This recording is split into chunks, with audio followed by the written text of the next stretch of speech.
Shalom, shalom les amis, la paix de Dieu. Nous bénissons le Seigneur et aujourd'hui nous parlons du leadership de Jésus. Et à chaque fois que nous lisons la Bible, nous voyons les disciples appeler Jésus maître. Donc Jésus a pris le temps d'enseigner les disciples. Et les disciples ont expérimenté la puissance de Jésus dans leur propre vie et ils ont expérimenté la puissance de Jésus dans la vie des autres par les témoignages, par les miracles que Jésus fait dans la foule. Les disciples ont vu et ils ont expérimenté cela. Et Jésus a enseigné sur sa mort et sa résurrection. Et pendant le temps le jour de la résurrection, quand nous lisons dans la Bible, dans le livre de Luc, chapitre 24, versets 13 à 33, la Bible nous parle de deux disciples sur la voie d'Emmaüs. Et ces deux disciples, ils se sont isolés du groupe des disciples. Normalement, ce n'était pas leur place sur la voie d'Emmaüs. C'était à Jérusalem qu'ils devraient être avec les autres disciples. Tous les autres disciples étaient ensemble, réunis à Jérusalem. Mais eux, les deux disciples, étaient sur la voie d'Emmaüs. Et nous voyons dans le leadership de Jésus que Jésus n'a pas pointé du doigt tout de suite ses deux disciples pour dire que « Mais vous, qu'est-ce que vous cherchez ici? Vous ne devrez pas être ici. Vos frères et sœurs sont à Jérusalem et vous, vous êtes sur la voie d'Emmaüs. Pourquoi vous êtes là ?» Jésus n'a pas agi de la sorte. Mais cela m'impressionne beaucoup que je vais partager avec nous. Nous voyons que Jésus a fait chemin avec eux. Et il a pris le temps de les écouter. Et je peux définir comme communication, c'est savoir écouter. Et Jésus a communiqué avec ses deux disciples sur la voie d'Emmaüs. Il a pris le temps de les écouter. Et il s'est rendu compte que ces deux disciples étaient vraiment tristes. Et il s'est rendu compte dans leur discussion que ces deux disciples étaient ignorants. Et ces deux disciples avaient oublié l'enseignement de Jésus. Et c'est en ce moment que Jésus a pris le temps de les expliquer ce que le livre saint a dit depuis le temps de Moïse, ce que les prophètes ont annoncé et ce que lui-même il a enseigné de sa mort et de sa résurrection. Et tous ces enseignements, tout cet amour et cette compassion, la façon dont Jésus a reproché ses deux disciples d'Emmaüs, ont amené, et lorsqu'il a rompu le pain, la Bible nous disait que dans le verset 16, que les disciples le voyaient, mais quelque chose les empêchait de le reconnaître. Et tout d'un coup, quand il a rompu le pain, les yeux des disciples sont ouverts. Avec les enseignements, avec la parole et l'amour, le rappel des enseignements de Jésus a fait que les disciples ont reconnu que c'était Jésus. Où est-ce que tu te trouves, mon frère, ma soeur? Est-ce que tu te trouves à un endroit où tu ne devrais pas être? Parce que ces deux disciples sur la voie d'Emmaüs, ce n'était pas en ce moment là où ils devraient être. Est-ce que tu t'es détaché de la communion fraternelle?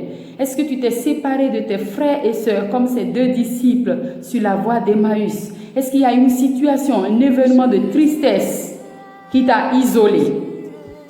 L'amour de Jésus te rejoint. Le leadership, la compassion de Jésus te rejoint. Le Saint-Esprit te rappelle les choses que tu as oubliées. C'est ce que je prie en ce moment pour chacun de nous.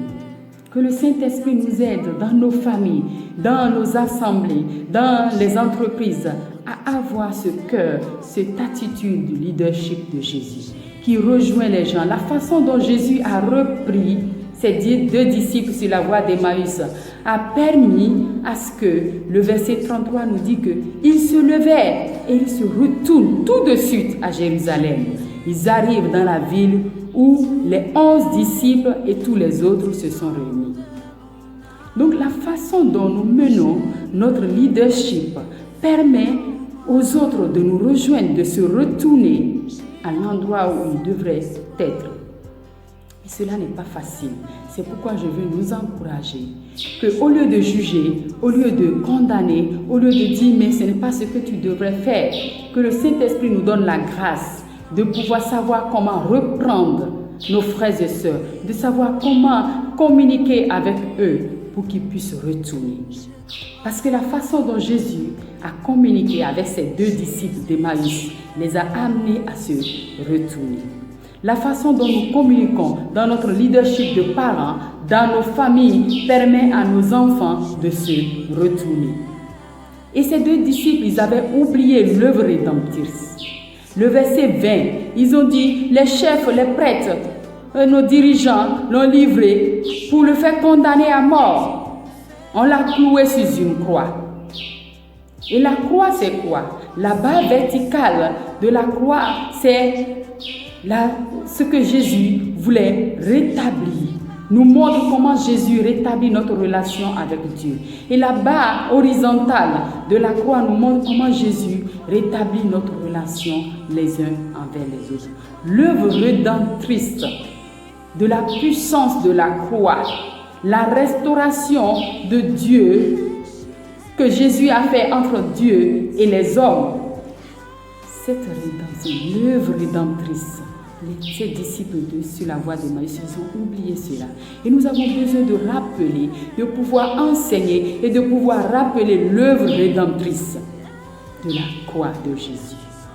Et cette attitude de Jésus m'impressionne. Cette attitude de Jésus, de comment il a pu parler avec les disciples, il a pu les écouter. Et à chaque fois que nous voyons une personne dans une situation difficile, dans une attitude qui ne devrait pas être, notre attitude, notre façon de faire peut ramener cette personne à la raison, peut ramener cette personne à la bergerie. Et c'est ce que je prie, que le Saint-Esprit nous aide à avoir cette attitude et ce comportement de pouvoir ramener les autres dans la bergerie. Je vais nous encourager. Si tu as des enfants qui sont en train d'être égarés, si tu as des personnes avec qui tu es, qui sont en train de mener une attitude, qui sont à un endroit où ils ne devraient pas être, ton attitude, ta manière de faire peut ramener la personne. Que le Saint-Esprit nous aide à étudier la vie de Jésus, le leadership de Jésus, qui ne nous condamne pas, qui nous ramène par sa puissance, qui nous ramène par sa conversation, sa communication, par sa manière de faire. Ils se sont retournés avec les autres disciples. N'abandonne pas ton assemblée, n'abandonne pas. Et même si tu es en train d'abandonner, que le Saint-Esprit communique avec toi, que l'amour de Jésus te ramène à la bergerie. Partagez cette vidéo, abonnez-vous massivement et que le Saint-Esprit nous aide à être ses leaders selon notre Seigneur Jésus. Soyez bénis abondamment.